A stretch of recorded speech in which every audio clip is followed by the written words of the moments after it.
잠언 28장 15절에서 마지막 절까지 함께 봉독하시겠습니다. 가난한 백성을 압제하는 악한 관원은 부르짖는 사자의 줄임 곰 같으니라. 무지한 치리자는 포악을 크게 행하거니와 탐욕을 미워하는 자는 장수하리라. 사람의 피를 흘리는 자는 함정으로 달려갈 것이니 그를 막지 말지니라. 성실하게 행하는 자는 구원을 받을 것이나 굽은 길로 행하는 자는 곧 넘어지리라. 자기의 토지를 경작하는 자는 먹을 것이 많으려니와 방탕을 따르는 자는 궁핍함이 많으리라. 충성된 자는 복이 많아도 속히 보하고자 하는 자는 형벌을 면치 못하리라.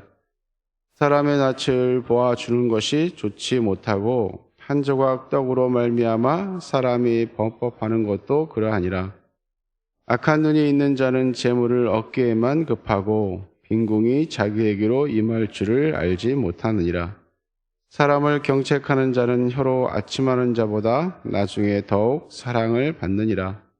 부모의 물건을 도둑질하고도 또 죄가 아니라 하는 자는 멸망받게 하는 자의 동륜이라.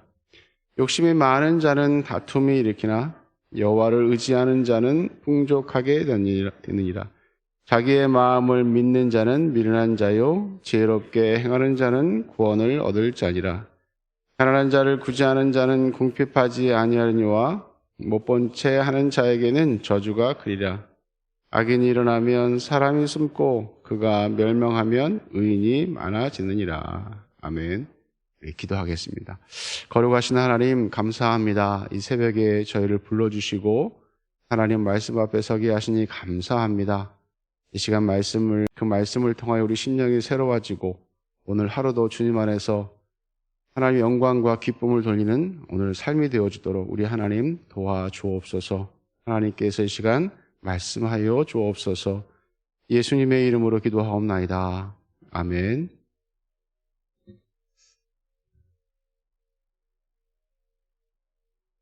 하나님께서는 사람마다 각각의 무엇인가 우리에게 주셨습니다. 달란트를 주셨지요. 재능이나 이런 것들도 주셨지만 또 어떤 사람에게는 권력이라는 것으로 또 어떤 사람에게는 또 물질을 많이 주심으로 또 여러 가지 방법을 통해서 힘 있는 자로 세워주시기도 하는 것입니다. 그러면 그러한 것들을 우리가 어떻게 사용을 해야 할 것인가? 하나님께서 그렇게 주신 것은 마땅히 행할 길을 행하라라고 주신 거라고 생각이 듭니다. 또 물질을 많이 주셨으면 나누고 베풀라고 주셨을 것이고 또 권력을 주셨으면 그것을 가지고 나라를 잘 다스리든지 사람들을 또 적재적소에 또 배치해서 아름다운 그런 일들을 하게 하시려고 그런 것들을 주셨다는 것입니다. 그런데 이것을 우리는 이처럼 잘 선용해야 하는 것입니다. 근데 오늘 본문 말씀에 보면 오늘 15절 말씀 보면 이렇게 말씀하고 있습니다. 우리 같이 한번 읽어보겠습니다. 압제하는 악한 관원은 부르짖는 사자와 줄인 곰 같으니라. 그리고 16절에도 무지한 치리자는 포악을 크게 행하거니와 탐욕을 미워하는 자는 장수하리라 이렇게 말씀하고 있습니다. 여기 보면 가난한 자를 압제하는 악한 관원과 무리한 치리자라고 이야기합니다. 하나님께서 주신 이런 힘과 권력을 잘 치리자로서 사용해야 되는데 그렇게 사용하지 아니하고 어떻게 사용하죠? 가난한 자를 압제해서 자기가 무엇을 챙기려고 하는 그 힘으로 사리사욕을 챙기는 일에 그 힘을 사용한다는 것입니다.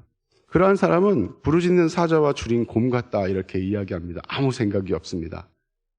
배고픈 사자는요 아무 생각이 없습니다. 물론 짐승이 무슨 생각이 있겠습니까마는 그냥 물불을 가리지 않죠. 찬밥 더운밥 가리지 않습니다.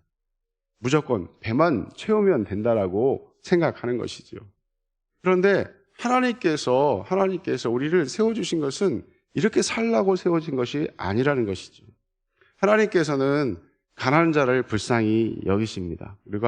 그래서 과부와 고아를 구제하라 이렇게 말씀하고 있습니다. 이처럼 하나님께서 주신 일들을 이처럼 자기의 생각과 자기의 사리사욕을 채우기 위해서 이런 것들을 사용하면 안 된다라고 말씀하고 있습니다. 특히 16절에 무지한 치리자, 특별히 하나님을 모르는 자, 하나님의 어미하심을 모르는 자, 그러한 자는 이러한 일을 행하고 마는 것이지요. 우리는 하나님 백성인 줄로 믿습니다. 하나님 말씀이 우리 삶을 지배하고 그 말씀대로 살아가려고 우리는 애쓰고 힘써야 하는 것입니다. 그래서 하나님이 기뻐하시는 것이 무엇인지 항상 생각하고 또 그렇게 행하려고 애써야 하는 것이죠. 그래서 우리는 항상 하나님이 주신 것을 하나님이 기뻐하시는 일에 사용해야 하는 것이죠. 그래서 여기서는 또 특별히 욕심이 우리의 삶을 지배하면 안 된다라는 것입니다. 뿌리고 바로 거둘 수 있겠습니까? 씨앗을 뿌리고 바로 거둘 수는 없는 것입니다. 그래서 이렇게 이야기합니다. 18절에 성실하게 행하는 자는 구원을 받을 것이나 이렇게 이야기합니다. 우리는 항상 무엇인가 주어졌을 때 한 단계 걸어가면서 성실하게 그 일을 감당해야 하는 것입니다. 근데 사람의 욕심이 그 마음을 지배하기 시작하면 빨리 무엇인가 쟁취하려고 하는 것이죠. 그러면 어떻게 되겠습니까? 무리한 일을 하고 마는 것이죠. 더 빨리. 그러면 범법을 행하게 되어져 있는 것입니다. 그러나 우리가 차곡차곡 한 단계 하나님이 만들어 놓은 질서는 계절이 지나야 추수를 할 수 있는 것입니다. 뿌리자마자 거둘 수는 없다는 것이죠. 그래서 우리가 열매를 거두고자 한다면 늘 성실한 마음으로 우리가 살아가야 하는 것입니다. 욕심을 버려야 하는 것이죠. 작은 것에 우리가 욕심을 내면 이런 말이 있습니다. 소탐대실이다. 작은 것을 탐하다가 큰 것을 잃어버리고 마는 것입니다. 우리는 작은 이익을 위해서 순간순간 하나님이 기뻐하지 않는 일을 행하는 것이죠. 그러면 지금 당장은 뭔가를 내가 챙길 수 있다라고 생각하지만 시간이 지나고 나면 많은 것을 잃어버렸음을 우리는 경험하게 되는 것입니다. 그래서 욕심을 잘 제어해야 하는 것입니다. 앞에서 말한 악한 관원, 무리한 치리자, 이러한 사람들이 그러한 것이에요. 특별히 하나님을 모르고 있기 때문에 그렇게 행할 수밖에 없는 것입니다. 욕심을 잘 제어해야 하는 것이죠. 그렇지 못하면 나에게도 또 주변 사람들에게도 누군가에게 해를 끼치고 마는 것입니다.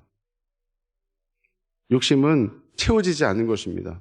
우리 성도님들 욕심을 채울 수 있겠습니까? 작은 집에 살다가 큰 집에 가면요, 작은 집에 못 간대요. 그래서 좋은 차 타다가 작은 차 탈 수 있겠습니까? 사람이 그러기가 쉽지 않다는 것입니다. 사람의 욕심은 한도 끝도 없다고 합니다. 더 좋은 것으로, 더 많은 것으로 우리를 채우려고 합니다. 그러면 문제는 발생하게 되어져 있는 것이죠. 저도 마찬가지인 것 같습니다. 제가 예산에서 목회를 할 때, 또 이곳에 와서 이렇게 생활을 할 때, 그때도 그 적은 금액이지만 그것으로 풍족하게 누리며 살았습니다.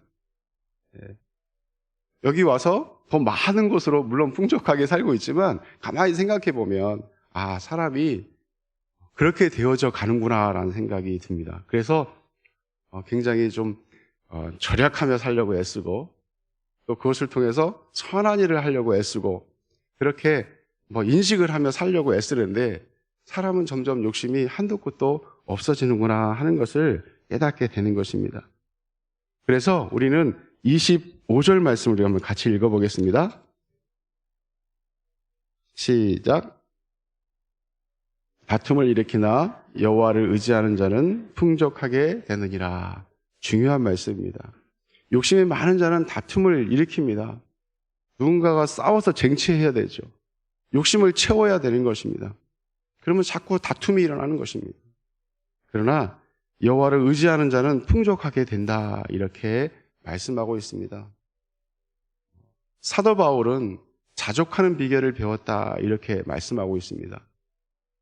추위에도 더위에도 또 배고픔에도 풍족함에도 그는 자족함을 배웠다. 왜 자족함을 배웠습니까? 그가 로마 감옥에 있으면서도 그는 풍족했습니다. 왜 그랬습니까? 그는 하나님이 함께 하셨기 때문에, 하나님을 의지하고 있기 때문에 내가 가진 것으로 나를 채우는 것이 아니라 하나님으로 자기 자신을 채웠기 때문에 늘 풍족한 삶을 살았다는 것이죠. 하나님 때문에 우리는 채워지는 것입니다. 다윗이 이렇게 고백합니다. 여호와는 나의 목자시니 부족함이 없으리로다. 다윗이 이렇게 시를 썼을 때 그의 형편은 그런 형편이 아니었습니다.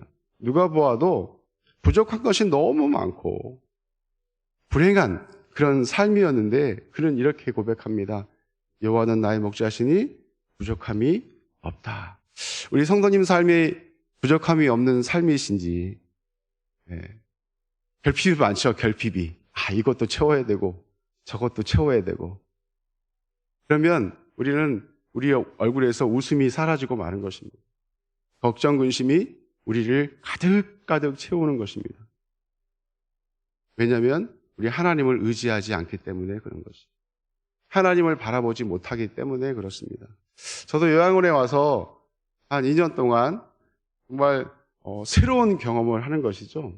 내가 한 번도 경험하지 않은 일들. 전 직장 생활을 한 번도 해보지 않았기 때문에 생각지 않은 일들이 여기서 뻥, 저기서 뻥 자꾸 터지더라고요. 처음에는 막 우왕좌왕하면서 이렇게 저렇게 해결해 보려고 이리 뛰고 저리 뛰고 해보았는데 시간이 이렇게 지나면서 느끼는 것은 내가 해야 될 일이 아니라 하나님이 해주셔야 되는구나. 하나님을 바라보고 하나님 앞에 기도하고 하나님을 의지하는 그런 삶이 되어야 되는구나. 하나님이 붙들어 주시지 아니하면 우리 한 걸음도 나아갈 수 없는 것입니다. 하나님이 우리의 삶을 지배하시고 우리의 삶과 함께 하시면 우리는 부족함이 없게 되는 것이죠. 그렇지 않으면 너무 많은 결핍투성이가 되고 마는 것입니다. 그럼 우리의 마음속에 무엇으로 채워지냐면 욕심으로 채워지는 거예요. 자꾸 욕심이 우리를 채워가고 내가 무언가로 채우려고 애쓰고 힘쓰는, 그러면 우리의 삶은 불행해지고 마는 것입니다. 행복하지 않습니다. 얼굴에는 웃음이 떠나고 입에서는 늘 한숨이 나오게 되는 것이죠. 하나님을 바라보면 더 이상 우리가 한숨 쉴 일이 없게 되는 것입니다. 여호와는 나의 목자시니 부족함이 없는 삶을 살아가는 것입니다. 더 이상 욕구가 생기지 않는 것입니다. 하나님으로부터 풍족함을 우리가 풍족히 채워지는 그런 인생. 우리 찬양 중에 주님 한 분만으로 나는 만족해, 이런 찬양이 있어요. 우리 성도 여러분, 성도님 여러분, 주님 한 분만으로 만족하십니까? 크게 하셔야죠. 그런가 아닌가?